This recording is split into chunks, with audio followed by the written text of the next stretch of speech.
I dwelled more into like portraits and stuff like that. So I mainly like doing like couples portraits and weddings and stuff like that. So Oh, yeah, nice.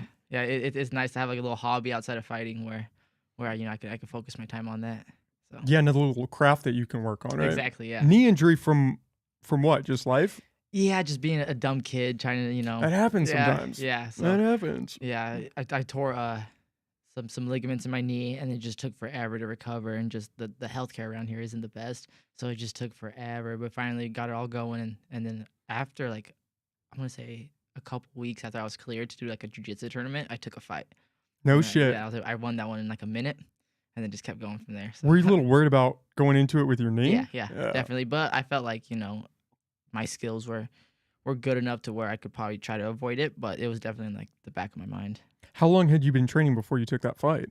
Probably about I probably did kickboxing for maybe a year and a half, but I was all in, and I'd watched stuff before, so it wasn't like I just didn't know what I was getting into.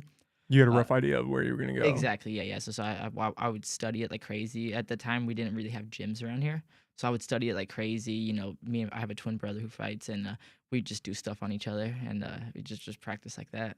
It's good having him around just as a training partner, right? You guys can kind of work moves on each other. Exactly. Yeah, yeah. Yeah, all the time. He's like, yeah, my main training partner. So we grew up fighting. There's pictures of us like at 2 years old, with boxing gloves on, beating the crap out of each other. So Kickboxing, that's how you got your start? yes, yeah, I did that. My brother did jujitsu, and then we eventually started training together. And and then yeah. So I started with kickboxing, and then after my knee was a little bit better, I started doing more and more jujitsu. And did you start at you're up at Institute of Combat there Institute of in Combat. Yeah, Arcade, yeah, right? yeah, yeah. Is that where you started? Yes, yes. Nice. Yeah, yeah. I've been there the whole time. I plan on staying there the whole time. So yeah, now I'm making my pro debut. So July 15th, man. That's how I found you. yeah, yeah, yeah. I'm excited. Yeah, it's we're bringing back good MMA back to Humboldt. We got a couple pros on there. Cass is gonna be fighting on there, which everyone's excited about. He's making his long-awaited return back to Humboldt. So it's gonna be a good one. It's gonna be a good show. Tickets, I believe, are almost sold out already. So it's been awesome. Yeah, And so how many fights have you done as an amateur? 7? 7 fights. Yeah, 7 fights. yeah, yeah. Is that the normal amount that you would take before you go pro, or what was kind of the thought process It's there? different for everybody. For me, I wanted to just really push myself, and I wanted to fight the toughest amateurs, just so when I do turn pro, it's not gonna be anything I haven't seen before, right? Because I'm taking these like amateur level fights that are they're basically professionals, just different. We have shorter times, and we don't have knees and elbows to the face, but these guys are good. I'm fighting number one, two, three, all the top guys in my division in the States. So I really want to just, test myself, see, where I'm at. And, I did pretty good for my amateurs. And I was like, next step is obviously pros.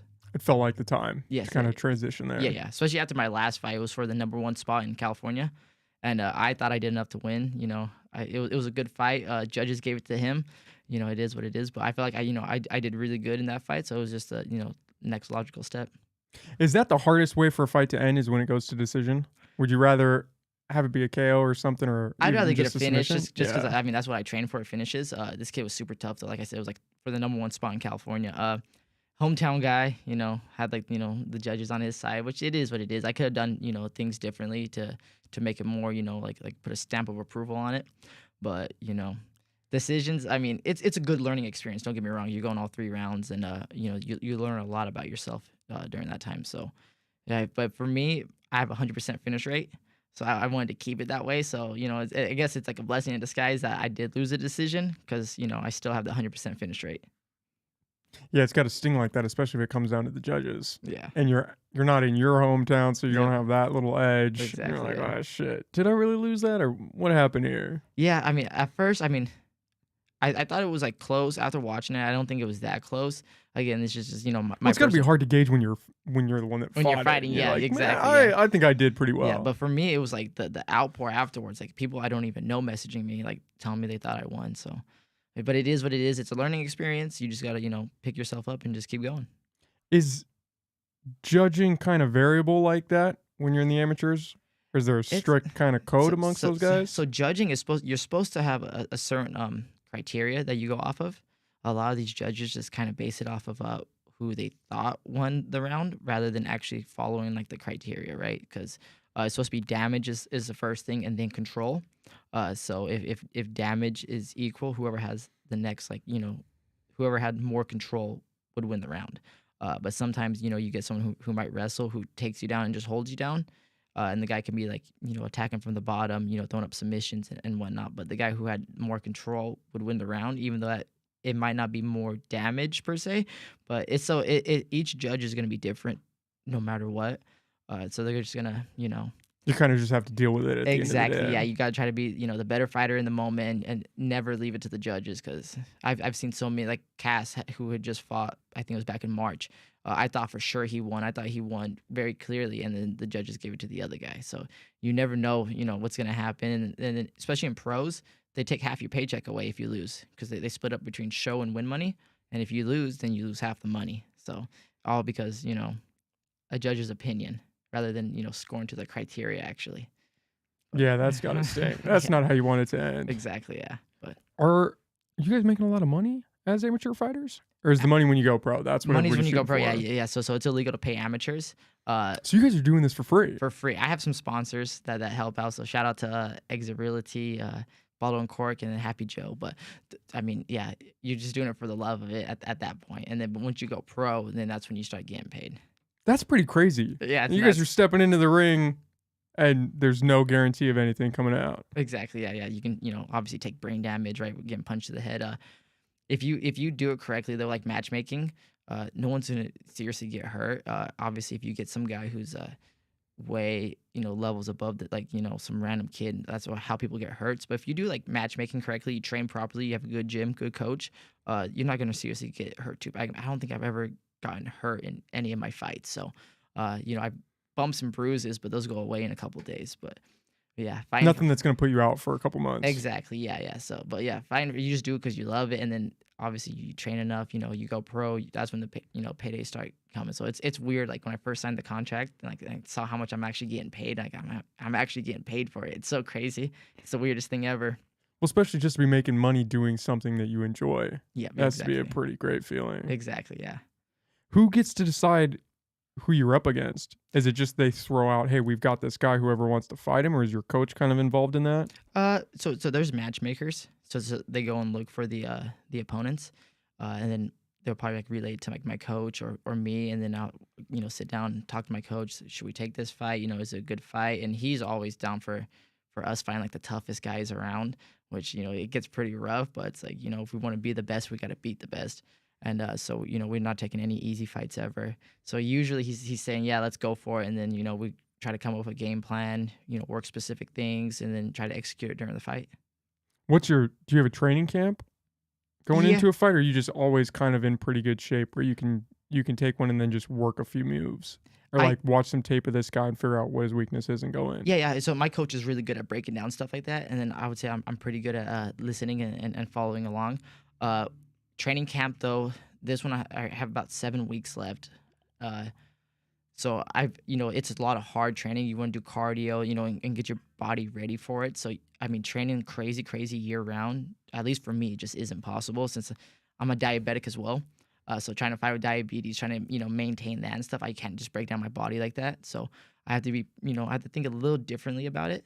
But right now it's 7 weeks, which just getting the conditioning up, getting your body used to it, trying to go through the game plan, the motions and all that.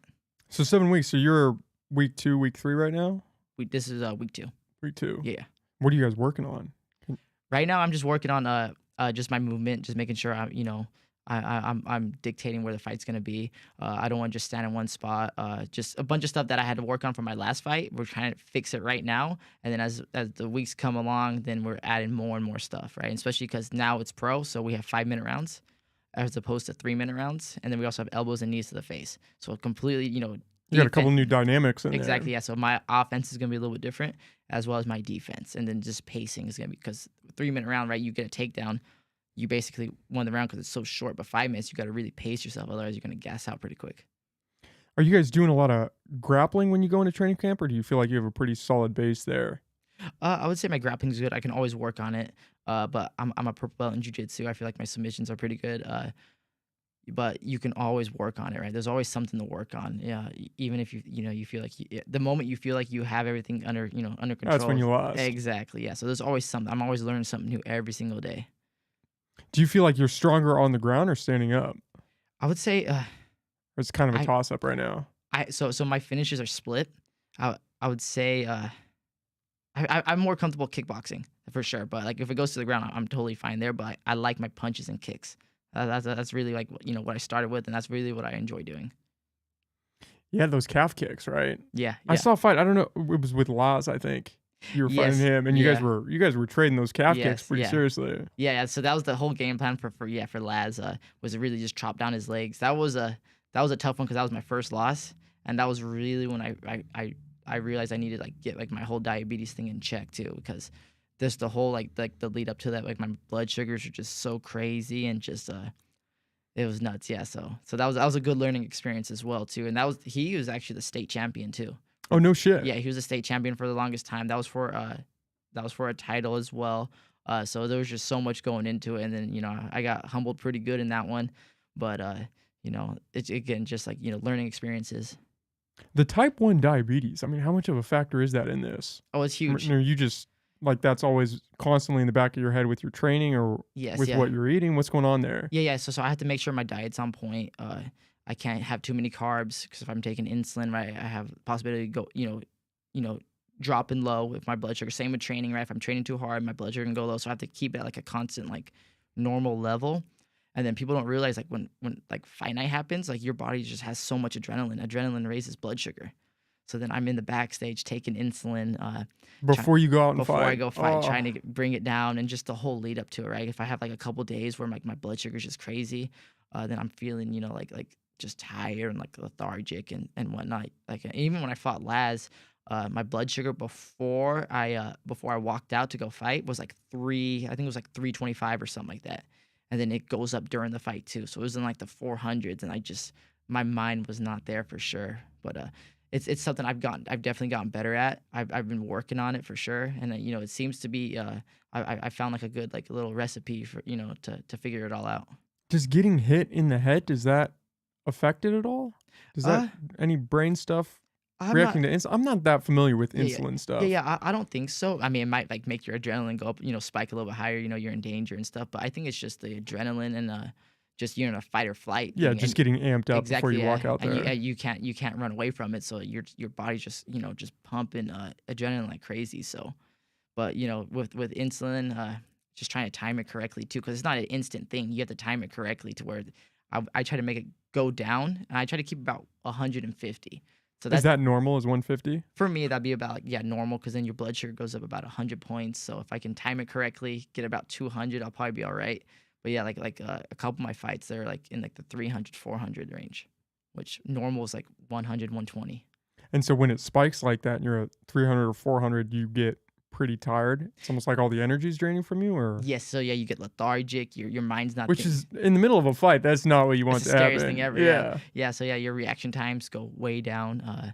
It's just yeah, it's not ideal, but it's something. I mean, I was born with it. I got to figure it out at some point. So Well, it's pretty crazy that you have that and you decided, yeah, I'm gonna go fight. yeah, This is the path I'm gonna go down. yeah, I was training. So I was training before I figured out I had it. Oh no shit. Yeah, and then so I was training for maybe a few months, and then out of nowhere, I got super sick. It was like 35 pounds. I was down like under 100 pounds, and it was just I didn't know what was going on. I thought maybe I was just training too much and not eating enough, and so all my friends and family were trying to like give me carbs to like gain more weight, which obviously sugars and stuff. It's just complete opposite. So Wrecked your they're body. just killing me. Yeah, and then finally I went to the doctors, and yeah, my blood sugar was so high for so long that their machine couldn't even read how high my blood sugar was. Yeah, I was on like death's door. It was pretty gnarly. Did you when you went in and you found that out, did you have a second where you were like, maybe I shouldn't fight or maybe I'm not gonna fight? Were you fighting like actual fights or were you just training? I was just training at this point because I Okay. still had like the knee injury, so I wasn't fighting. But I'm like, for me, I was like, if I just keep up with this, like it's gonna help me out a little bit. You know what I mean? I'm working, so my blood sugar is gonna stay at like a normal level. So I just worked everything else around training, especially for like I was so addicted to training, just everything else had to go around my training. So that's kind of still how it is. Everything works around my training. So I was like, it's another thing that has to go around it. That's kinda how I am with the gym. It's Yeah. like I structure my whole day around, "Okay, when am I gonna go to the gym? Yeah. What am I doing today?" Yeah. And then my day kind of falls in place around that. Yep. Yeah. And then it just becomes like a routine after a while. So yeah. Man, that sucks. Yeah. What a crazy way to find out you're training and then all of a sudden you just drop 35 pounds, which for you, I mean, you're not a huge guy or anything, so Yeah. 35 pounds makes a difference. Yeah. I was like right on like 100 pounds. I'm sure if I, was like in my underwear, I'd be under 100 pounds. And it was just like skin and bone. And I remember just like I was so cold all the time. Just like I had no energy whatsoever. Like people would try to talk to me. It's just one word responses. And then I would go train like crazy and my blood sugar would go back to like normal. And everyone think I was like something was wrong with me. I had like a concussion or something like that. I was like, no, guys, I feel good. But it was just like my blood sugar finally going down, and then I go eat, blood sugar go like back up. But it was Just up and down. yeah, it was rough. What are you doing for a diet to compensate for that? Low carb stuff or Like right now, yeah. right now I'm just on insulin. Because I need carbs to get through the day to hard training and Well, whatnot. especially going into a fight. Yeah, You need exactly. that Yeah, energy storage. and then but weight cutting is where it gets pretty tough. Like losing the weight, because obviously if I'm training, I need to have carbs because the insulin's bringing down my blood sugar. I need to replace it with something. So, but you're not supposed to have carbs when you're cutting weight because they hold on to stuff. So it's a lot of just like give and take. So I'll cut a little bit of weight, eat some carbs, cut a little bit more weight, eat some carbs, and it's just yeah. Are there any fighters that have done any training or any actual competitions on like a keto diet or I like yeah, or yeah, any yeah. low carb stuff? I've seen a few people where they do it. For me, it just wouldn't be possible just because I've tried to go keto and my blood sugar just doesn't go down low enough. So I've tried that. Like it It worked just wouldn't be beneficial enough. It doesn't get you where you need to be. exactly. Yeah, not for me. So yeah, just but there's a bunch of people that do keto and stuff. I've seen a few fighters who have like lived by it and stuff, and like it works for them. But just for me, it just it's something that wouldn't work out too well. Well, I've heard of even those guys that run ultra marathons Hmm. and they'll be keto, but before they run, they're still eating some carbs. 'Cause Exactly. Yeah. you need that to get you where you need to go. Yeah, yeah, yeah. Isn't it keto even like you can have a certain amount of carbs if you're working out? I think it's below 50 grams a Okay, yeah, day yeah, of carbs. yeah. So Or it might vary a little bit too, depending on your body weight. okay, yeah. Because right now, yeah, I usually do around like 30 grams before like a workout, and that's if I'm not taking any insulin. But then that's if I'm like trying to maintain weight. If I'm trying to gain weight, I have to eat a little bit more, and then obviously cutting, I eat less. And so when you're training, you're eating a little bit of carbs. Are you taking insulin while you're training too to If kind of balance you out? if my blood sugar goes high, I'll take some insulin. But usually, I have it down pretty good to where I can train and not have to take insulin now, just because You can make it through a whole training session. yes, yes, yeah. Sometimes I might go a little low, but then I usually have snacks with me, so I can just eat like a little granola bar or something like that, and then just get back on back to training. Does your recovery change because of that? Are you doing like ice baths or sauna or anything that Yeah, kind of yeah, helps? yeah, yeah. So I have a little like a cold plunge, like a little like Those cold plunges are all the rage now. yeah, yeah. It's like a little barrel, but you just fill it up, make it nice and cold and stuff, and that's like really all. And then I have like a little portable sauna that I use, and I A love little like single person blow up yeah, one. I Oh, love nice. that thing. Yeah, I love that thing. So especially during camps, I try to do that every single day. I need to get back into the cold plunge. It's just like after my last fight, I was like, dude, that's the last thing I want to do is get in that cold water. I hate it, especially because like I'm all skin and bone too, so it's just Yeah, you extra feel the cold. exactly. And it's been raining and it's just cold here, but yeah, I love that stuff. Yeah, and then like just like taking the right supplements and just trying to be smart with the training and not injure myself. What are you doing post fight? Are you pretty beat up? I know you said you don't take too much damage because you guys are Uh-huh. pretty well matched. Yeah, What yeah. does post fight look like for you? Post fight, I mean, it just depends. I mean, I've had a couple fights where I was back training on Monday, and but sometimes like one of my fights, I had messed up the ligaments in my foot, so just take some time off and just work maybe just like boxing or something. Like Rehab that. it a little bit. Exactly, and just take a little bit of time off, maybe just ride the bike, do some cardio and stuff. But for the most part, I would say, yeah, I mean like yeah, just back to training on Nothing Monday. crazy. Yeah, yeah. You're not like taking 3 weeks off No, and no, then no. going back in. No, no, Okay. I get to like anxious and stuff if I take too much time off. I might take a couple days off if I'm like, traveling back up with my family and stuff. But other than that, I get too anxious. I get to, like Yeah, I get spastic if I'm not working yeah, out. yeah, Like if you take a week off, it's like, nope, can't be exactly, around me. I'll start going sideways. exactly. Yeah, yeah. I start getting like pretty like yeah. I start like trying to like pick fights with my wife and everything, and she gets tired of Yeah, I'm me. sure she doesn't Yeah, appreciate yeah, that. exactly. Sends me off to the gym. So, but, Are you? I mean, the brain damage stuff and just the toll on your body. Do you think about that a lot? Or is that kind of something you have to set aside No, to yeah, do what you no, want to I do? definitely think about it. I have 2 kids. I don't wanna be, brain dead by the time they're, in high school. So, at our gym, we don't spar hard at all. We're very technical because a lot of people have, like, the misconception that you take brain damage in these fights. And it might be true for, like, boxing and stuff because 'cause they're doing, like, like, 36 minutes of fighting. But for us, like, we have so many different ways to win a fight. We have submissions. We have, like, TKOs. It's just, we can finish fights with like leg kicks and stuff like that. So it's not just headshots. So a lot of it comes down to the sparring, right? People go crazy in sparring, but for us, we just go nice and technical because we want to, again, save our brain, right? Until like we want to have, see our grandchildren and stuff Yeah, like you guys that. don't want to wail on each other just practicing. Exactly, yeah, which is crazy though, because some places they love that stuff, right? They encourage that stuff. But for us, our coach always tells us, stay nice and technical, right? If we could do it, nice and technical, and then have the cardio to back it up, then we could, do it in a fight. And just it's a smart way to do it. And I feel like more gyms are starting to do it that way. So Well, it seems like that's the direction most people should be moving. Now yeah, that like CTE and all of these things are hmm, so apparent, people are like, okay, yeah, maybe we don't need to go 120% yep, sparring. We can exactly, just drill a little bit more, focus on the technique. yep, I mean, it's not like I would imagine you know how to throw a punch. So it's not exactly, like yeah. that is at the top of your list of, oh, I need to Ex hone this a little Yeah. more. Yeah, I would say, like, hard sparring, it does have, like, a place and time, especially if you've never been in a fight before. You kinda have to know what it feels like. Obviously, you can go, like, hard to, like, the bodies and, like, a good pace and, like, go easy to the head. But, like, a good pace, like a hard, like, sparring, I think would be good for people who are wanting to, like, fight, Aren't right? familiar with it. Exactly, yeah, but I grew up fighting and, I've had, plenty of fights. I know exactly, how it feels during a fight, so Yeah, if you've never been punched, yeah. Yeah, exactly, yeah, probably a good thing to know before you step in the ring. exactly, yeah, yeah. Otherwise, everything's just gonna go out the window. You're not gonna know what to do. You're gonna panic and yeah. Was that hard, that panic aspect, going into the ring for the first time? Were you a Uh, little jittery? I didn't really have it too much. I was like nervous. Don't get me wrong. You have nerves for sure, but like a panic, not too much. I just I believed in the training that we were doing at the time, and I just felt like good going into the fight. So I didn't have too much of a panic. You felt pretty solid. Yes, You yeah, knew yeah. what you were getting Yes, into. exactly, yeah. Have you ever been in any street fights or anything?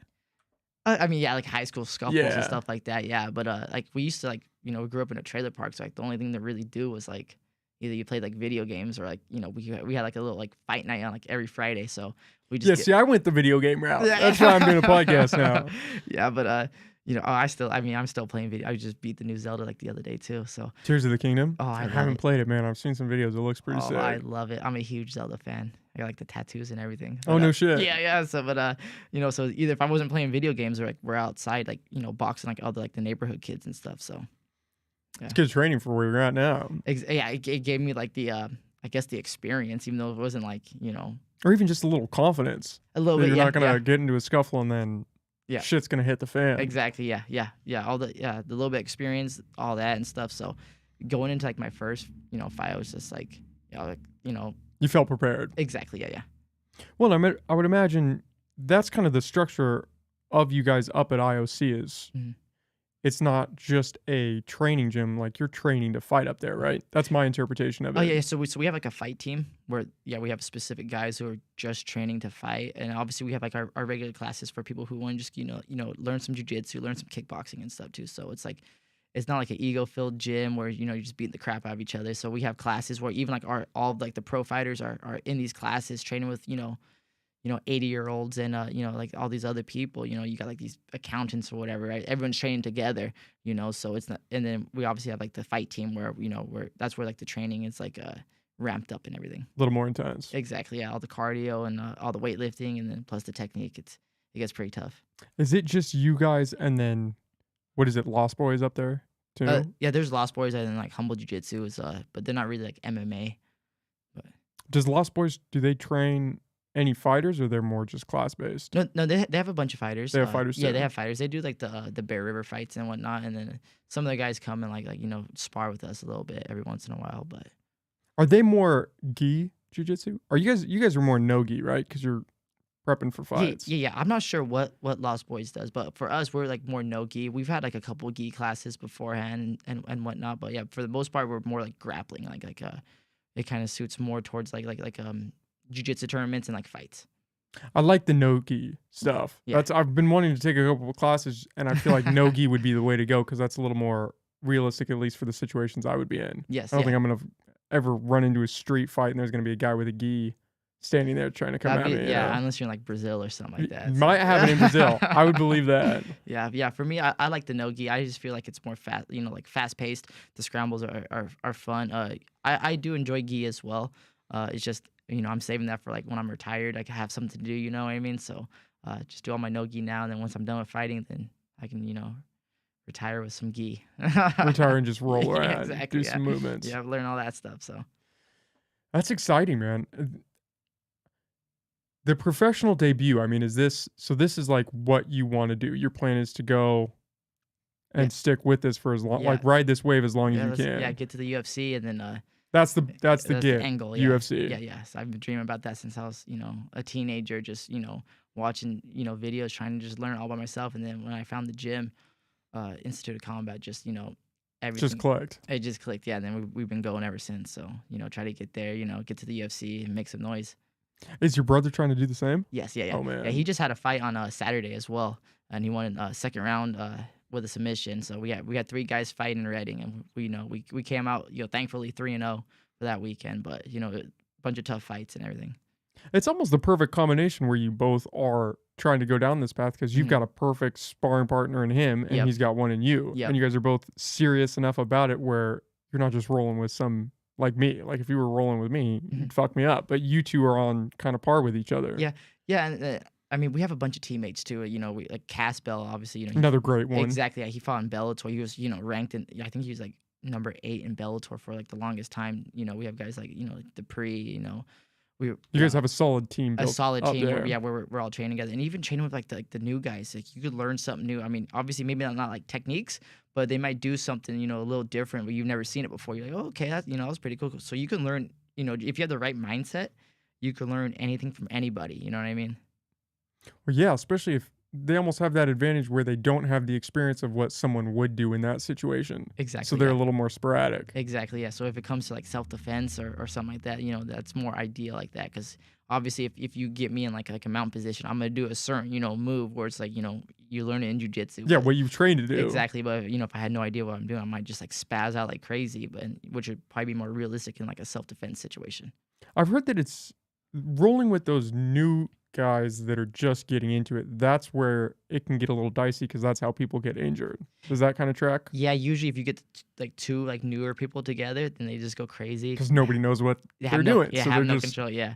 So, but I mean, at least for us, right? I'm like, if I'm like, watching, I'm making sure they're staying calm and everything. Our coach does that too. He doesn't really just like, throw people in there, against like. feed them to the wolves. Exactly. Yeah. Especially at our gym, we're nice to everybody. I mean, I don't think anyone's ever seriously gotten hurt over there. So, it's just, yeah, just having like, someone, with control, you're not gonna get hurt.